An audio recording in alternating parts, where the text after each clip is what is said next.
Assalamualaikum warahmatullahi wabarakatuh. Hai anak-anak ustazah, bagaimana kabarnya hari ini?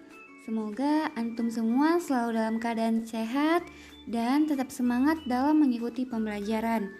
Nah, hari ini kembali lagi kita dalam pembelajaran tema pada materi kegiatan ekonomi di ASEAN.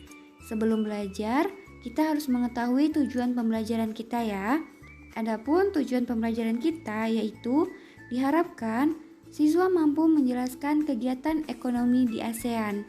Nah, sebelum belajar kita berdoa terlebih dahulu dengan mengucapkan hamdalah dan doa sebelum belajar. Bismillahirrahmanirrahim. Rabbi zidni ilman warzuqni fahman wa amalan sholihan. Amin. Nah, anak-anak ustazah, silakan simak penjelasan ustazah ya. Nah, anak-anak ustazah akan membahas sedikit tentang ASEAN. ASEAN merupakan sebuah organisasi geopolitik dan ekonomi dari negara-negara di kawasan Asia Tenggara yang berjumlah 10 negara.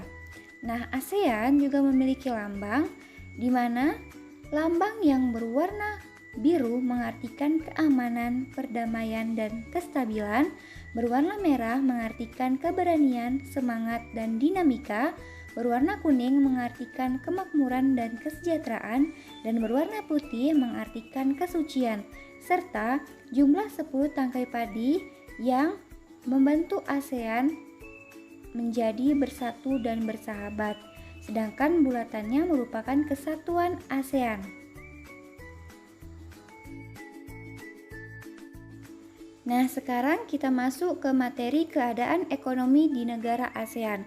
Silahkan antum buka buku antum di halaman 60 dan 61. Oke, kegiatan ekonomi merupakan kegiatan yang dilakukan manusia untuk memperoleh barang dan jasa dengan tujuan untuk mencapai kemakmuran hidup. Nah, negara-negara di kawasan Asia Tenggara, kegiatan ekonominya yang pertama adalah negara Indonesia, di mana negara Indonesia adalah negara yang pengekspor minyak dan gas bumi, tekstil, dan hasil hutan. Kegiatan ekonomi Indonesia juga bergerak di bidang pertanian, perikanan, peternakan, pertambangan, dan industri. Nah, inilah kegiatan ekonomi masyarakat di Indonesia.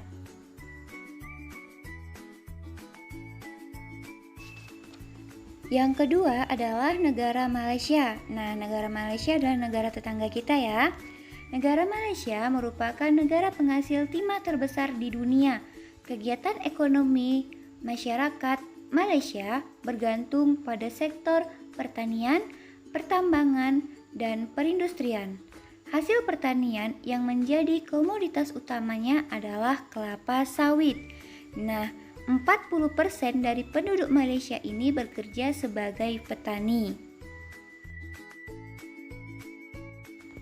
Nah, selanjutnya yang ketiga adalah negara Singapura. Negara Singapura kegiatan ekonominya bergantung pada sektor perdagangan, perhubungan, perindustrian, dan pariwisata. Kegiatan perdagangan menjadi jantung perekonomian di Singapura. Sumber devisa negara berasal dari pelabuhan Singapura yang menjadi jalur transit barang dari negara di kawasan dunia.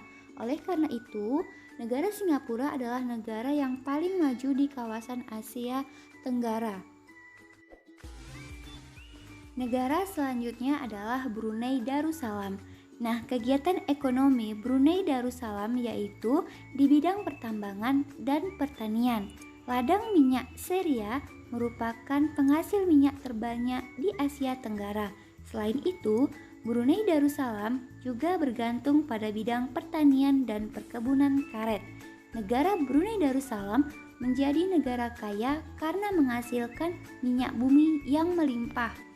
Oleh karena itu, Brunei Darussalam mampu memproduksi 180.000 barel minyak per hari.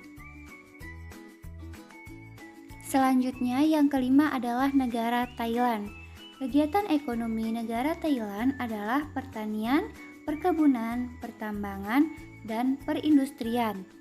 Thailand dikenal sebagai lumbung padi di Asia Tenggara karena negara Thailand menghasilkan beras dalam jumlah besar.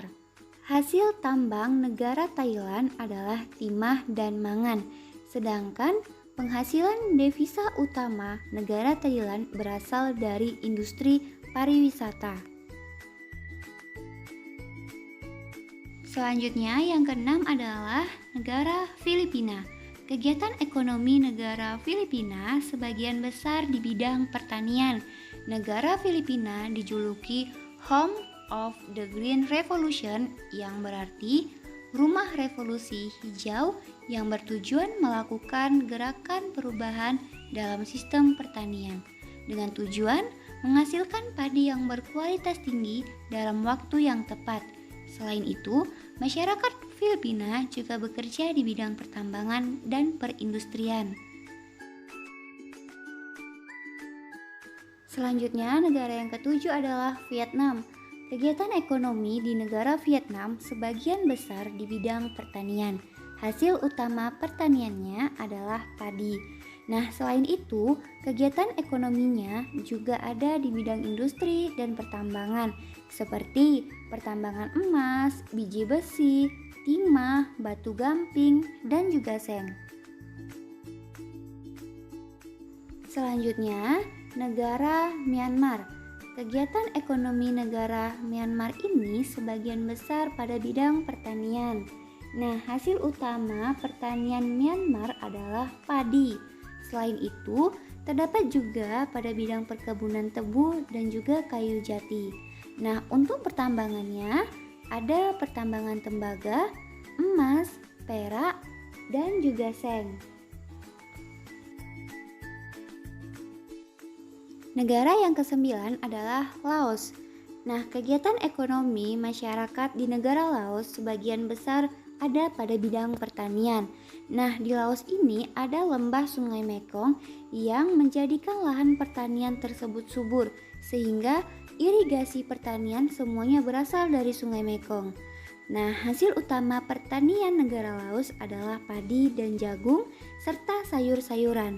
Selain itu, pada bidang peternakan, masyarakatnya ada yang beternak sapi, kerbau, dan juga unggas.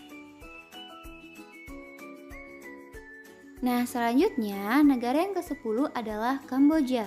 Kegiatan ekonomi negara Kamboja sebagian besar ada pada bidang pertanian.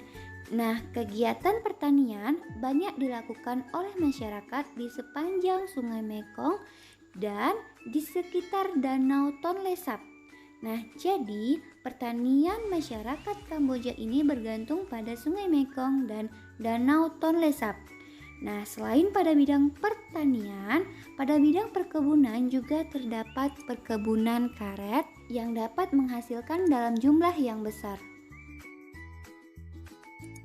Nah, anak-anak ustazah, itulah tadi kegiatan ekonomi yang ada di negara ASEAN.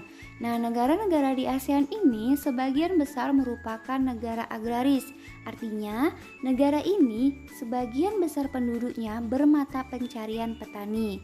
Nah, dengan kegiatan ekonomi masyarakat inilah setiap negara mengelola sumber daya alamnya dan memanfaatkan hasilnya.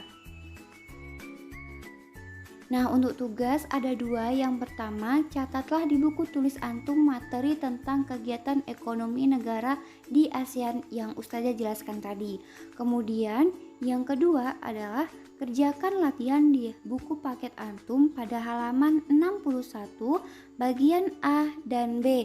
Jadi ada 10 buah soal yang antum kerjakan, kemudian tugas catatannya. Nah, untuk yang tidak punya buku, silahkan kerjakan di buku tulisnya. Dan ini soalnya, silahkan antum jawab. Nah, sekian pembelajaran kita pada hari ini. Sebelum mengakhiri pembelajaran, mari kita ucapkan hamdalah.